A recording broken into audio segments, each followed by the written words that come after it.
Hello, welcome back to the Lochknits knitting podcast. My name is Haley. This is Tater. She's had it. My name is Haley. You can find me everywhere online at Lochknits. All of the important information I talk about will be in the description box below. This is a knitting, crafting podcast. Today I specifically have knitting, spinning, and I think that's it.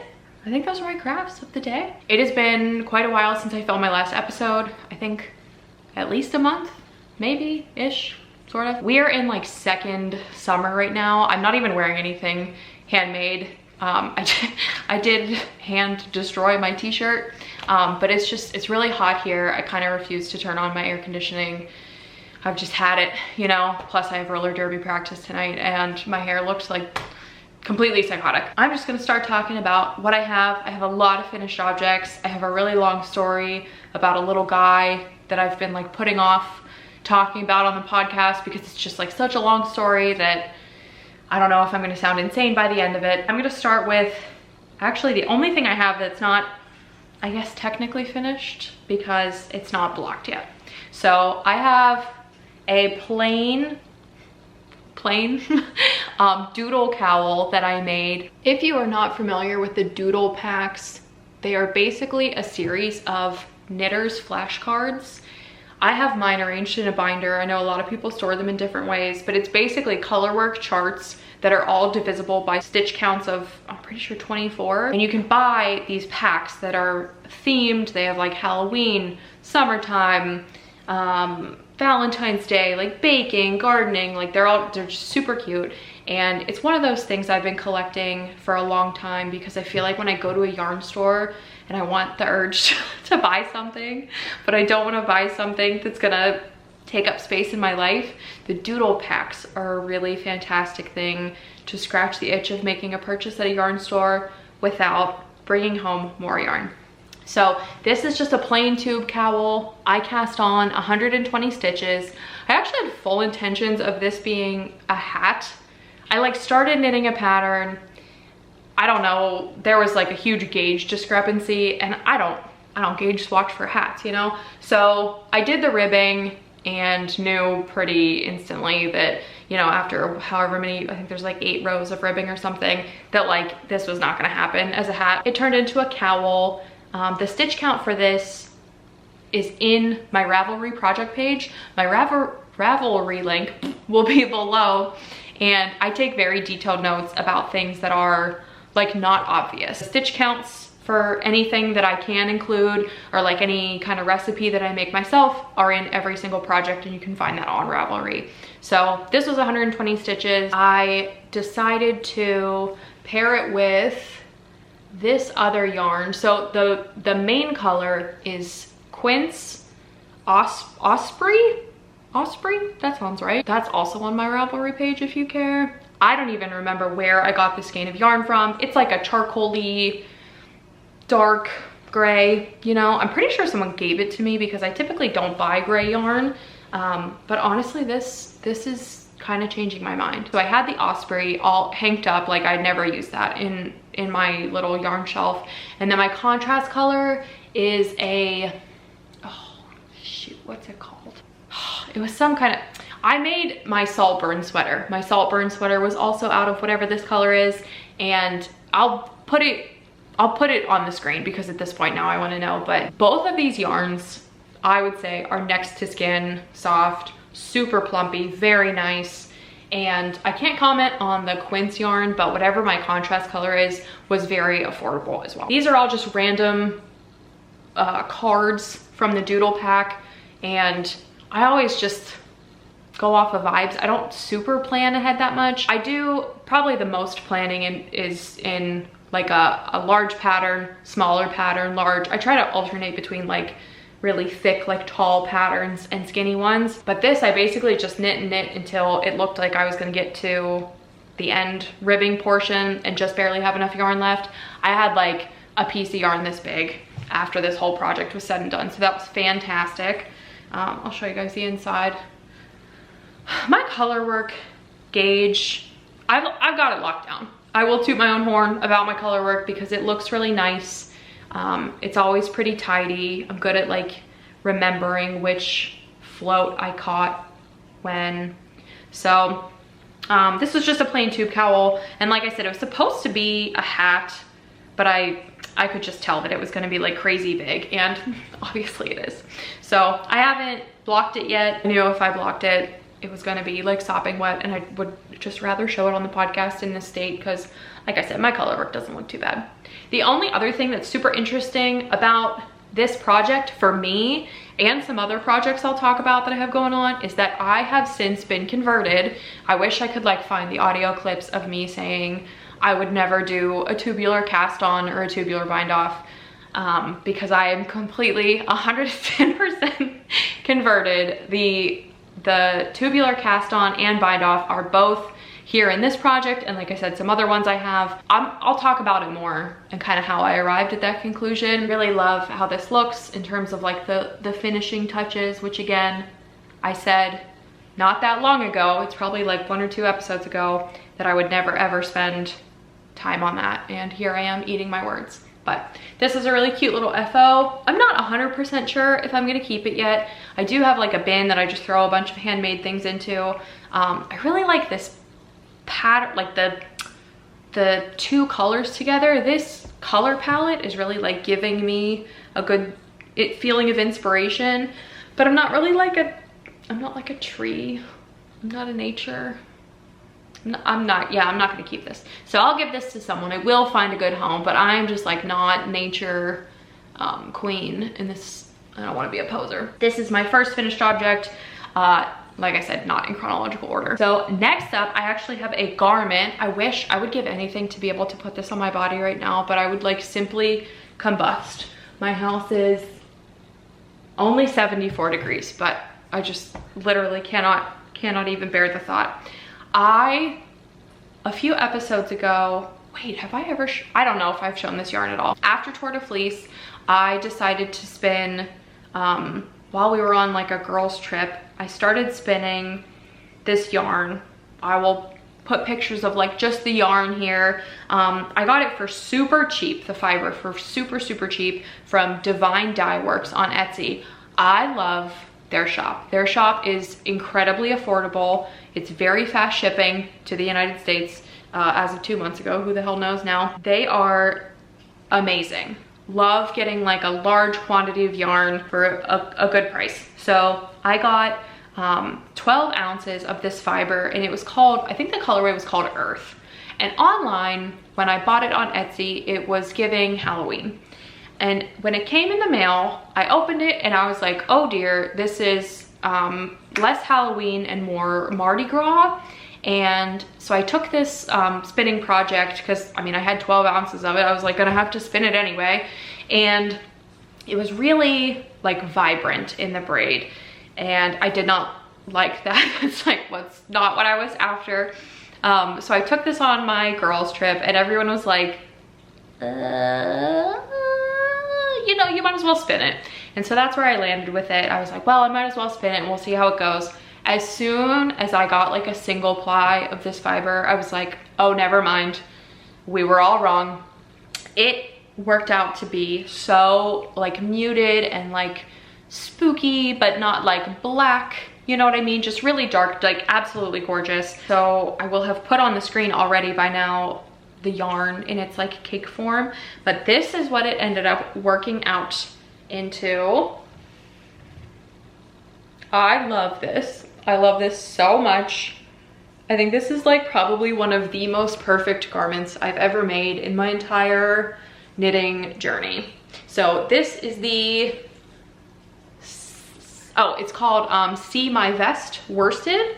And this is the back. This is a pattern by Maker, and I'm pretty sure that is an Australian yarn store, unless I'm completely making that up. But it's a free pattern on Ravelry. I do love my free patterns. This is the size 3. It is supposed to be for a worsted weight gauge, which I was able to meet. Because I knew that I wanted to use up most of this yarn, I figured I would make it into like a vest to go over top of like a plain black turtleneck or something. So instead of finding a vest pattern and then getting my heart set on that, I always try to do a gauge swatch first and then search on Ravelry by the gauge, so that if I do see something I fall in love with, I don't have to worry about like, oh, how am I gonna make it work for this yarn? Like I know for a fact it'll work. So that's what I did with this guy. I was like spot on with the gauge for this, and I wanted it to be oversized-ish, but like not too much. So I went with the third size. I was between the second and third size according to like the finished measurements, and I was like, whatever, I know for a fact that it's not gonna be next to skin, so I might as well do the third size. So I did the third size.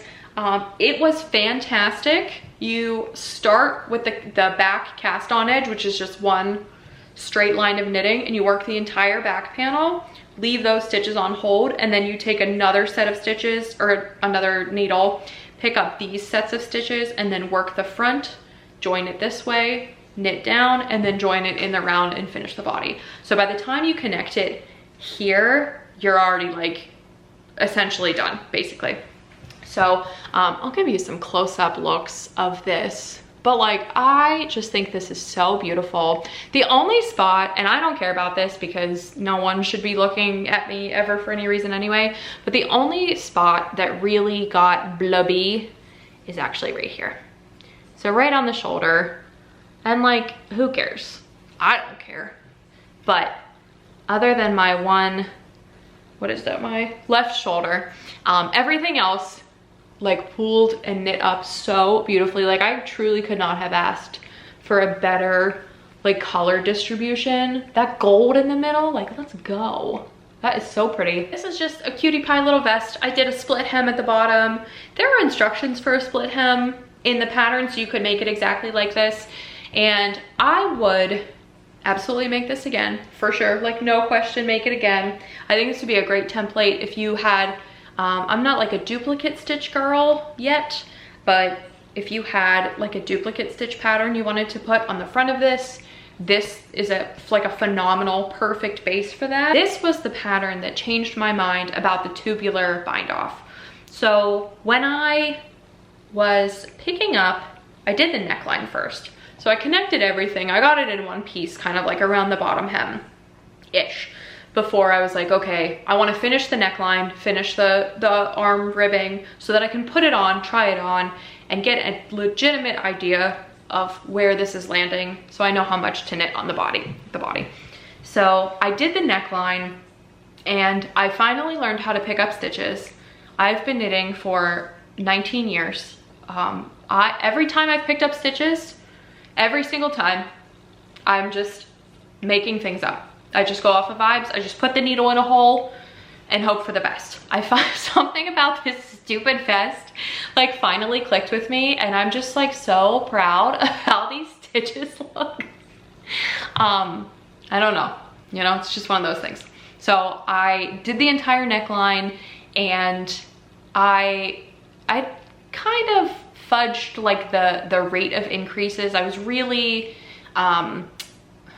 shy about how many stitches I picked up because the instructions were like, do a 1-to-1 ratio of stitch pickup around the straight parts, and then around the edges do like a 3-to-4 ratio or something like that. I should have just like listened to my heart. So my point in saying that is that I had to redo this twice. So when I did it the first time, I didn't pick up enough stitches, and I knew I didn't pick up enough stitches, but I thought, oh, if I could do that stupid tubular bind off, the tubular bind off is stretchy and it will be like more accommodating. So I did all the ribbing, I did the tubular bind off. I only really messed it up in like two spots on the first go of things, and then after I looked at it, I was like, I don't love that. I don't 100% love that. So when I went to do it the second time, not only did I have my newfound knowledge of how to pick up stitches, but also how many stitches I needed to pick up, and then also I did a bang up job on that tubular bind off. I just always hear people complain about the tubular bind off, and I think that's why I never wanted to do it. It was like the most fun I have had in such a long time. And then that's why every single thing that I've made after I finished this vest has had a tubular cast on, bind off, whatever, because like it looks, I think it looks fine. I don't I don't know. I guess I see whenever people are like, oh, it looks neater or whatever, like sort of. But just like the repetitive motion of it, of like the sewing, the sewn, bind off, love that. And I do really enjoy a Kitchener stitch. So I probably could have guessed that I was gonna like it. But anyway, I just like put it off for like years and years and years. So glad I finally did it. Love it. After I did this, I did the armholes the exact same way.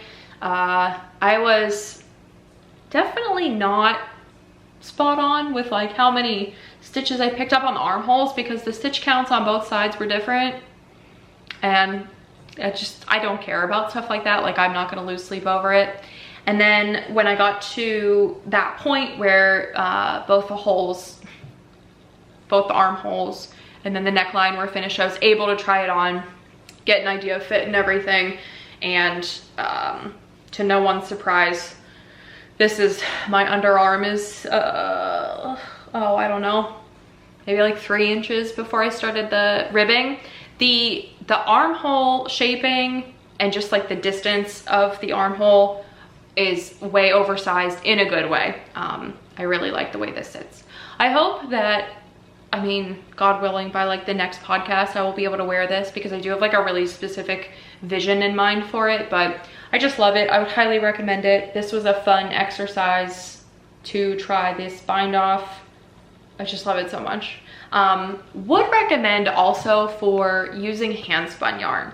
I swear to God, I only had about 570 yards total of my hand spun, and I have a huge chunk of it left. I could not have used more than 450 yards of worsted in this bad boy, so I think that this would be very attainable if you wanted to make yours out of hand spun too.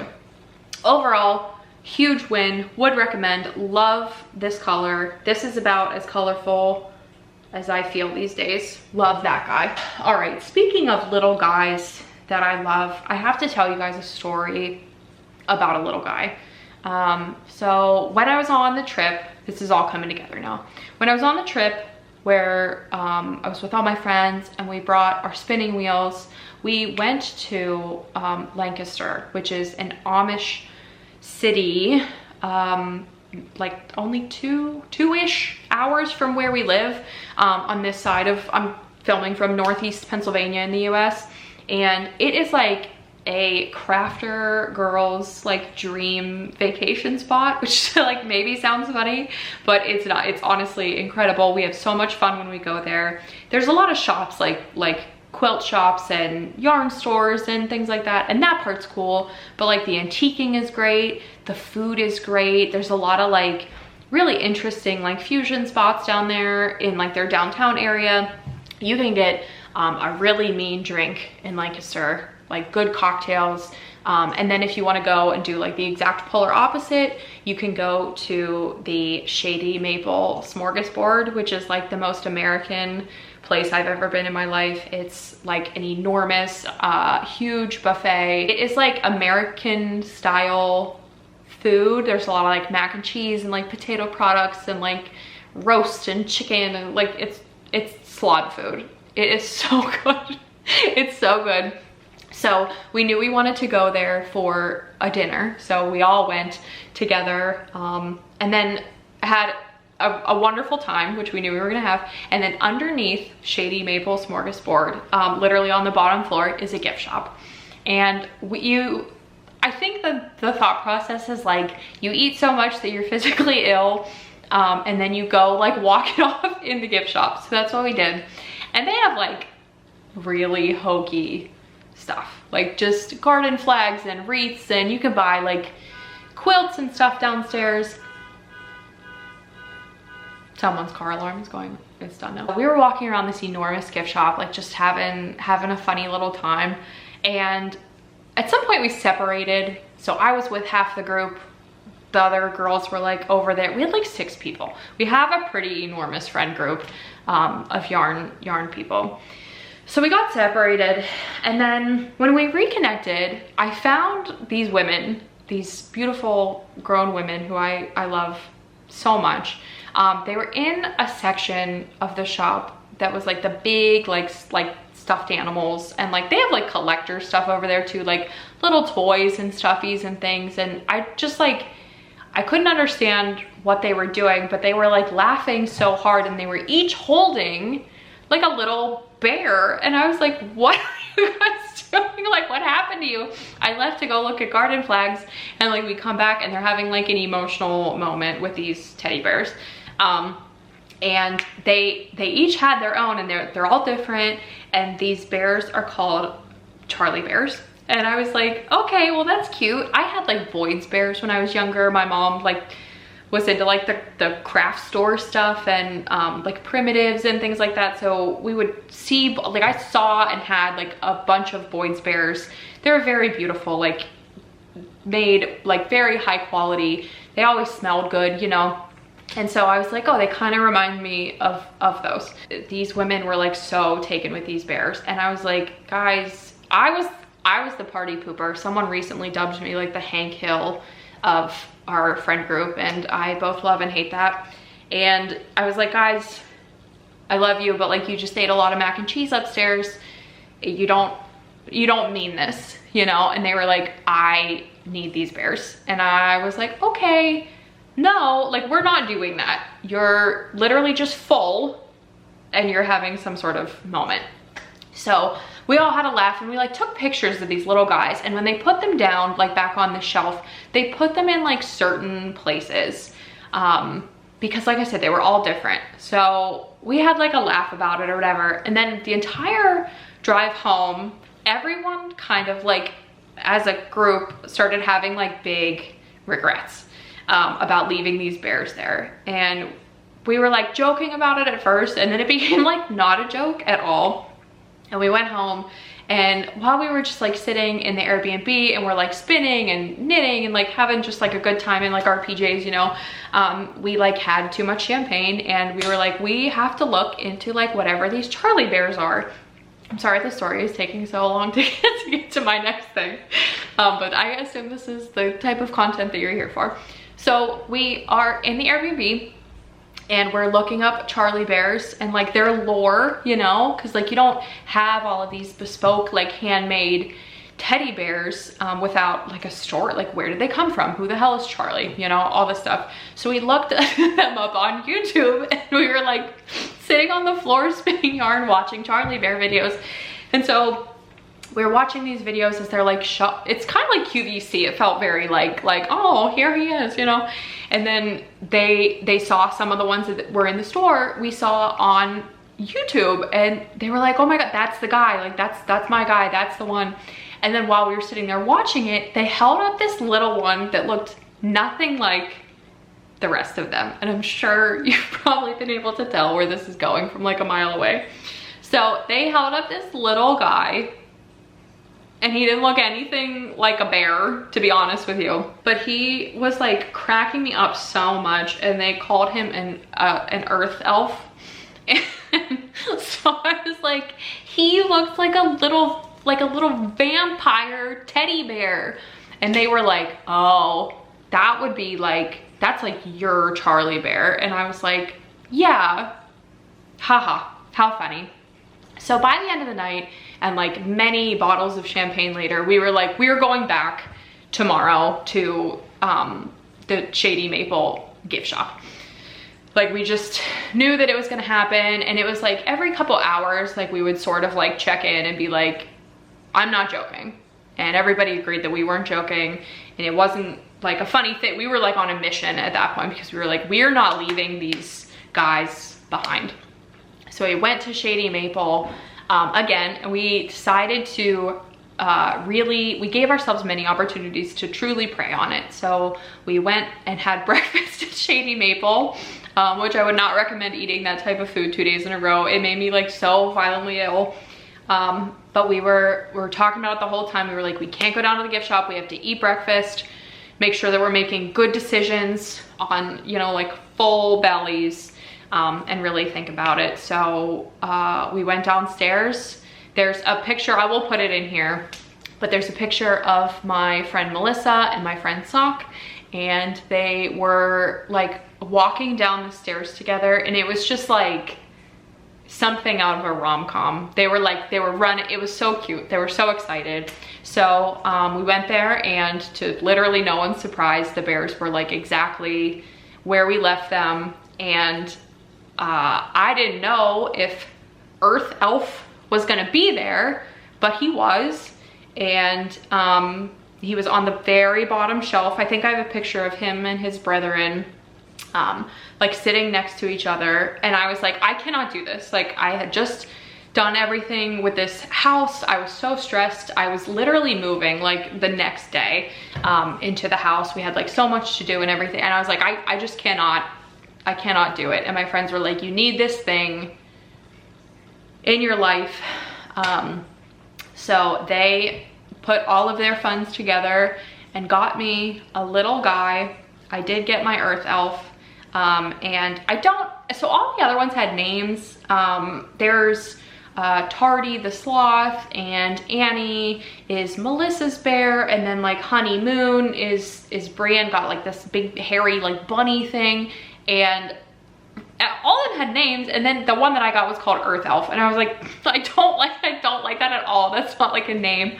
So I like sat with him literally on the drive home, and I just thought about his name for a little bit, and to me he looked like a Barnabas, so his name is Barnabas. And that is the entire backstory I had to give you to introduce Barnabas here. I thought this was gonna be like a big funny joke, and it's not. So I've had Barnabas since I think July 26th or 27th. And he's like become a part of like my family's jokes and just like our day-to-day. We're big like elf on the shelf people, and so I think that just with the nature of that, like, and him being small enough that you can pick him up and like make him do stuff, you know, he like moves around and everything. I think just because of all that, like everybody just thinks he's funny, which is good, because this would be like a really not funny joke if you were not into it. So mad props to my family for this, you know. So this is the guy, and he doesn't have any clothes. They're obviously like bears. They are nude when you buy them. So I didn't like that, and I wanted to knit him some clothes. So his current fit, what he's wearing is a tiny little shawl that I made for him. It is just a triangle shawl. It's all stockinette. I actually, hilariously, I got the idea for this. Like, I really like the sheer fabric, and like kind of like the drapiness of it. I was going to make one of these for myself, and then when I saw how big it was, like at this point, I cast on 3 stitches and just knit in plain stockinette and increased every row on both sides. And I got this idea from Hanan Bonet's podcast. I like love her. I love her whole, like everything so much. So she actually made her husband, and I'm pretty sure she said that he ended up not using it. I think it was like the wrong size or something, but she showed the object on the podcast, and it was gorgeous. It was like kind of see-through and like drapey, and it was just like a plain triangle. And I was like, oh, I want to make one of those so bad. So I made one, and then like I said, when I got to this size, I was like, what if Barnabas had like a little shawl? So this is just what he's been rocking, you know, for the fall. So this is his little shawl. He does, as of yesterday, have little underpants. These are, I think the pattern on Ravelry is called Fancy Pants. I will link everything below. But he was just doing like a Donald Duck thing for a while, because he also had a sweater. So I made him a sweater and a shawl, but he didn't have any pants, and that felt kind of weird. So these are currently his little fashions that he's working with right now. I gotta say, like the tiny knits for tiny little guys is like a serious palette cleanser that I did not know I needed. It's just like, I don't know, you know? we're all just in different phases of our lives here, and I'm in whatever phase this is, but I just think that this is like the cutest little guy I've ever seen in my life. So this is his sweater. His sweater, I used the pattern as like a jumping off point, but I like took every single detail of it and changed it around. So I'm not even gonna say this is a pattern. But I did write down like the stitch count for this, and this was my hand spun yarn. If you're a spinner, I am sure you end up with like those sort of one-off skeins that are like not really big enough to do anything with. You could stripe it into something, but it's not 100%.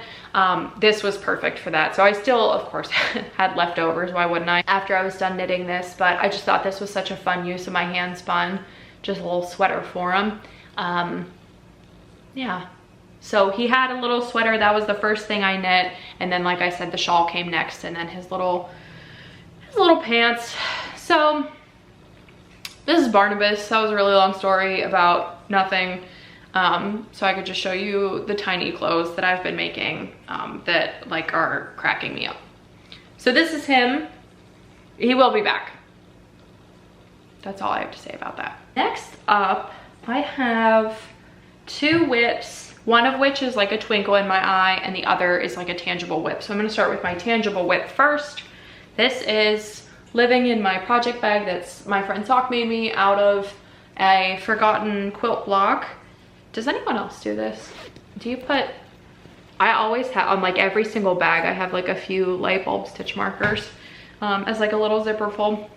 So I had spun this yarn on or during Tour de Fleece. So if you watched my Tour de Fleece video, you will have already seen this, but it does look a little different caked up, and it actually was a yarn that I talked so much shit on, but it's working up exactly how I wanted it to, which is like hysterical. So this is the Gotland bamboo blend, which is like the bulk of it. The bulk of it is this like, if you're in warm lighting, it's brown. If you're in cool lighting, it's gray. It's like literally all over the place color-wise, but it's a dark grayish brown natural Gotland bamboo blend. And then the white parts are just like a plain merino yarn. And I basically, when I was spinning it, took a piece of Gotland, like a really thin piece of that fiber. I would have 2 or 3 of those in a row, and then every 4th-ish piece of fiber, I would add in one of the plain white merino pieces. And the theory was that whatever I knit would be mostly that really dark background with like little blips and kind of like flecks and everything of the accent color. So I decided, because after I spun this, I hated it. I would not spin with Gotland again. It is just really, it kind of reminds me of mohair. It's got a lot of like sharp guard hairs on the outside. The color is like not dark enough for me, which like don't come for me. I know it looks fine on the screen, but it looks so much different in person. It's just like not quite. It's not quite. Nor was it like super fun to spin with. It was like kind of hurt my fingertips because it's just really like toothy and rustic. So I didn't like it, and I didn't want to try to sell it or like get rid of it because I really was not sure how this like visual effect was going to work up. Now I am so glad I did not get rid of it because I decided to cast on a pair of like really basic tube leg warmers, like really basic, like ribbing, stockinette ribbing. That's it. Bunchy leg warmers. I have a ton of this yarn. This cake is extremely heavy. I think I had maybe like 500 yards of this or something. So I have a ton. So I'm not at all worried about running out, but this is my first leg warmer. And this is like literally my vision has been met. You can see around like the tube portion of this, just kind of like staggered little blips of like the white here. This was absolutely the effect I was going for. I knit a pair of socks. I'll see if I can put like a picture of them here because I have a picture on my Ravelry. But I knit a pair of socks and the yarn had this effect. I actually bought that yarn from Lancaster a few years ago, and it was all black with like the bright green flecks in it, and it was just enough interest, you know, that you wanted to get to like the next blip and I was like, I could spin that. So this is one of my WIPs. This is like the car knitting project because there's nothing, it's just stockinette. And I actually was knitting on this in the car yesterday. I started it over a few times. I did my precious tubular cast on, and one of the reasons I had to start this over, it's not beautiful or perfect, but one of the reasons I had to start this over, and I'm just saying this out loud, is that the tutorial that I used for the tubular cast on suggested that you size up like 1 or 2 needle sizes for the cast on and then jump down to like whatever you wanted to use, and that made a hideous, absolutely hideous cast on. I mean, maybe that's like something that people do, but I tried it and it was like way too loose and it was really ripply and just like not cute at all. So I am knitting I knit the ribbing on a US 4, and that's what I did the 3rd cast on with. And it's even still, I mean, like, it's very stretchy and like accommodating, but it's still pretty like loose, you know? So would not follow that piece of advice again. But I just chalked it up to like, maybe it's like color work, like how I have to size up 1 like US needle size when I do any kind of color work, just to like make up for the difference in gauge there. But yeah, this is my WIP. It's pretty cool. I have kind of sensitive-ish skin, like up top. My arms and like my torso, face, like around here, drives me crazy, like on my forehead if I'm wearing like an itchy hat or anything. I feel so lucky that I can just wear whatever like leg warmers I want. These do not bother me at all. I had made my friend Melissa a pair of leg warmers out of Black Welsh Mountain for her birthday, and that is prickly, like very, very, very prickly. And I tried them on a few times just to like get an idea of length and everything.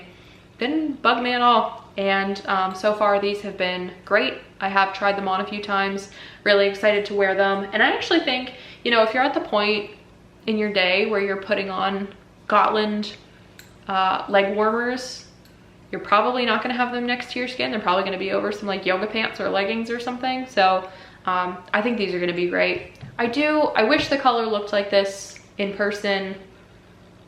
It's like a little lighter. It's got some interesting visual texture here.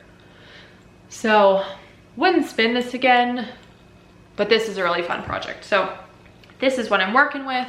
Like I said, have a ton of yarn left over from that spin. So that's my WIP that actually exists. My other WIP that doesn't exist yet, but did require some planning. Sorry in advance about the plastic bag crinkle, but this is the only way to show you guys this. So before Tour de Fleece, I sold my old wheel, the Kromsky Minstrel, and then I purchased an electric eel wheel 6.1. I love it. I literally am obsessed with it. It is like my dream spinning wheel. I'm able to spin, let me grab this.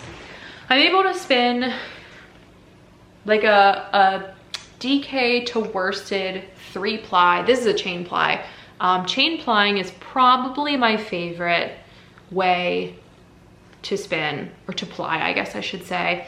And I really love like a thin yarn, and if I want it to be thicker, then like I'll just add more plies to it. I seem to spin, my natural default spin, as they call it, is a light fingering to fingering weight, and then as you like build up the plies and everything, obviously you have a lot of control in that regard. So I made that vest. I spun all the yarn, I chain plied it, I knit it up. What an absolute joy to make a whole garment out of your hand spun. Just absolutely incredible in terms of like the squishiness and like the knitting experience. Totally wonderful. I am hooked on the hand spun garment situation. So I recently came into a bunch of fiber that I got from a few different places, but mostly from the Moon and Yarn Craft Room. Moon and Yarn Craft Room is a yarn store in Pittsburgh that my best friend Brienne owns. I'll put a link to that. Basically, just consider this whole podcast YouTube channel sponsored by Moon and Yarn Craft Room because I just talk about her every single episode.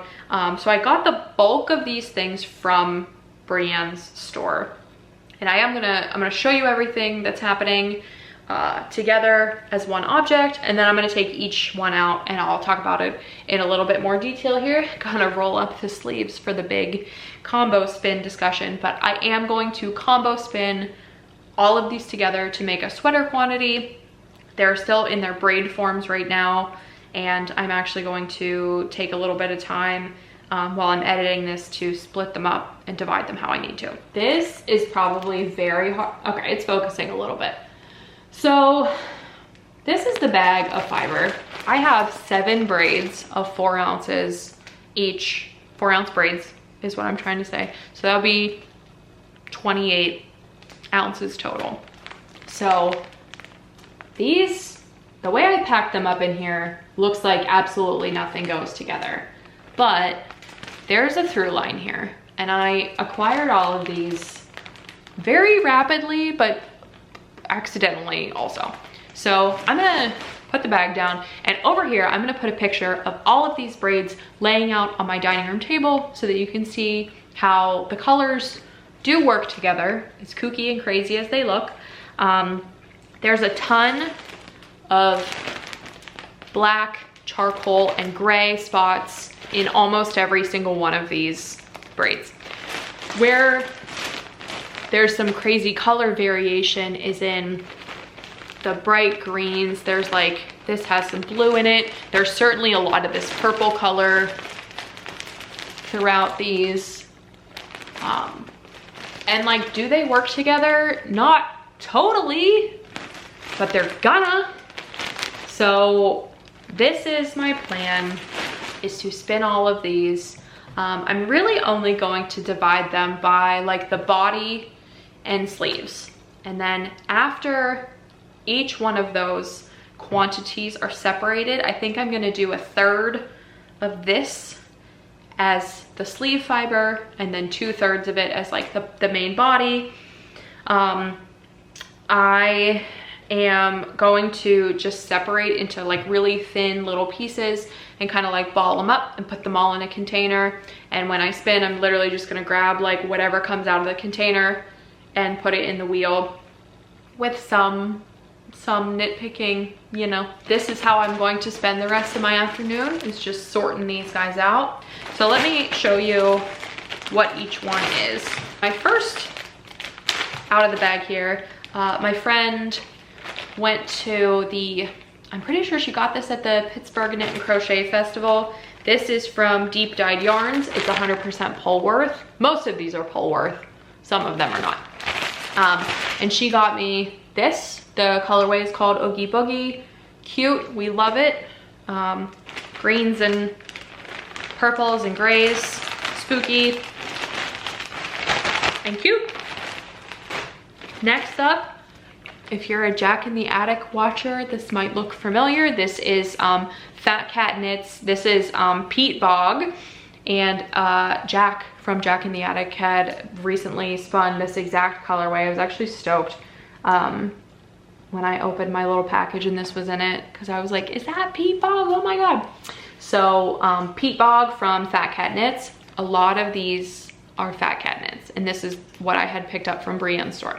So love that. I have 2 of these braids because I simply could not, I love how these are like mostly black with just like the crazy little like flecks of color. I think that's gonna spin up so nicely.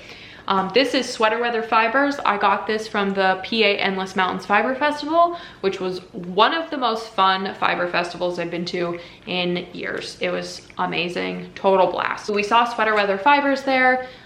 She is just like an absolute honey pie, sweetie darling angel. She knew who we were. That was adorable and cute. This is 4 ounces each, so 8 ounces total of superwash merino, and this is called Rage Against the Dying Light. Love it, love it. I cannot wait. Another bright one. This is Fat Cat Knits. This is called Cacophony. This is on Falkland Merino. Another 4-ounce braid. This is just like a faded one. This I'm probably most sad about like splitting up into pieces, but I know that I'm gonna love having like huge chunks of like this orange and like the pink, and then like all of this like dark gray with the pink going into it, I think is gonna be really nice.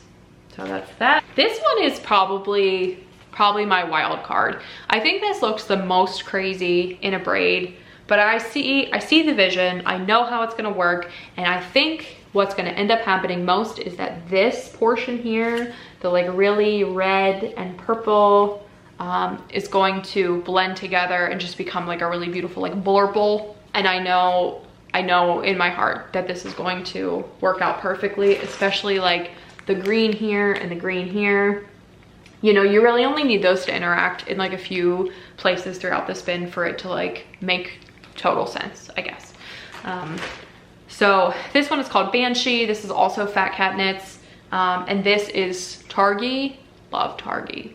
I am not personally concerned about spinning various types of fiber together. I think if some of these were like more rustic or not so processed that they were like natural and undyed, like maybe that would be weirder. But it's like Targhee, Merino, Polworth, like these are all pretty like smoothed out, combed fibers, you know. I think they're gonna like blend together nicely, and this is like my favorite type of fiber to spin, is that like a little over processed, heavily dyed, squishy fiber. So I think this will be okay. Next up is an obvious choice.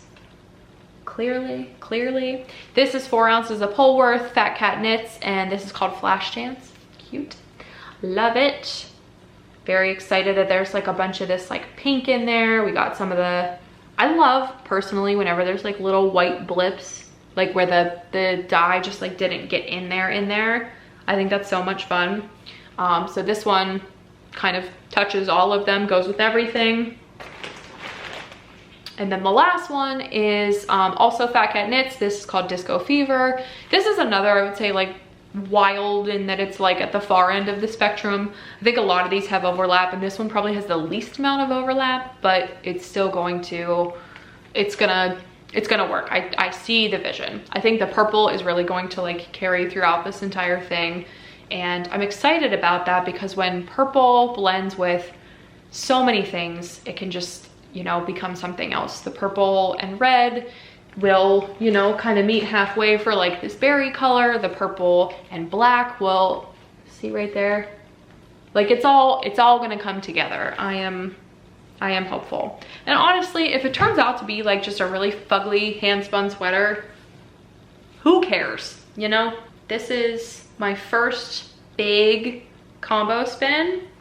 I am just taking advantage of the fact that I recently came into like a bunch of super crazy colors that are all sort of vaguely adjacent. I'm excited about that. I'm going to do my best to document in the form of picture, video, or both of how I end up splitting these pieces up. I have a video that I'm going to go back and watch.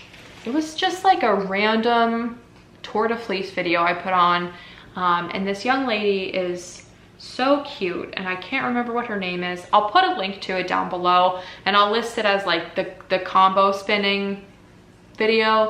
But she did a combo spin during Tour de Fleece and like really explained quite thoroughly what she was doing. I've since like followed her channel. I don't know why I can't remember what her name is. That's very unlike me.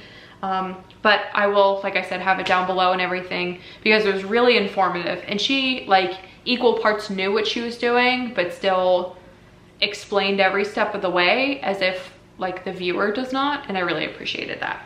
So that is what I'm going to do for the rest of my afternoon until it is time for roller derby, and hopefully I can get started spinning on that. It would be really exciting. My plan is to, like I said, separate sleeves and body. The sleeve pieces should theoretically be thinner overall. So spin them sort of independently from one another, but just like spin and spin and spin until I fill up the bobbins. And then I do plan on chain plying everything. So I chain plied here, and I really liked how I always assume with chain plying that you're gonna get like really harsh starts and stops, and there's definitely some points where you do, but I feel like overall like this blended exactly how I want yarn to blend. And I just don't like for a garment, for me personally, I need something more than like a 2-ply to give it that kind of like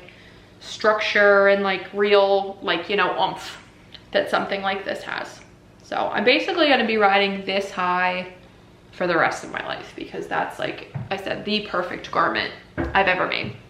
So I guess with that, that's it. That's all I'm up to. I don't think we have any like festivals or anything we're doing really at all. We're not able to go to Rhinebeck. Oh, Melissa and I were able to swing the Hocus Pocus tattoo convention, so we will be there October 11th and 12th. It's a Saturday and Sunday. It's just the 2 days. Oh Lord, is it Friday or Saturday? Everything will be below. That's in York, PA. If you want to come get tattooed, I am taking appointments. If you want to just come up and say hi, say hi. I will have a ton of paintings. I've been painting like a mad woman recently, and I'm going to be selling like 5x7s and prints and everything for just cheap. I feel like everyone's had a little bit of a difficult year this year, understandably, and I would love to just, you know, share the love. I've been really enjoying making the paintings, so I want people to have them. But other than that, thanks for hanging in so long. All right, I'll see you on the next one. Bye-bye.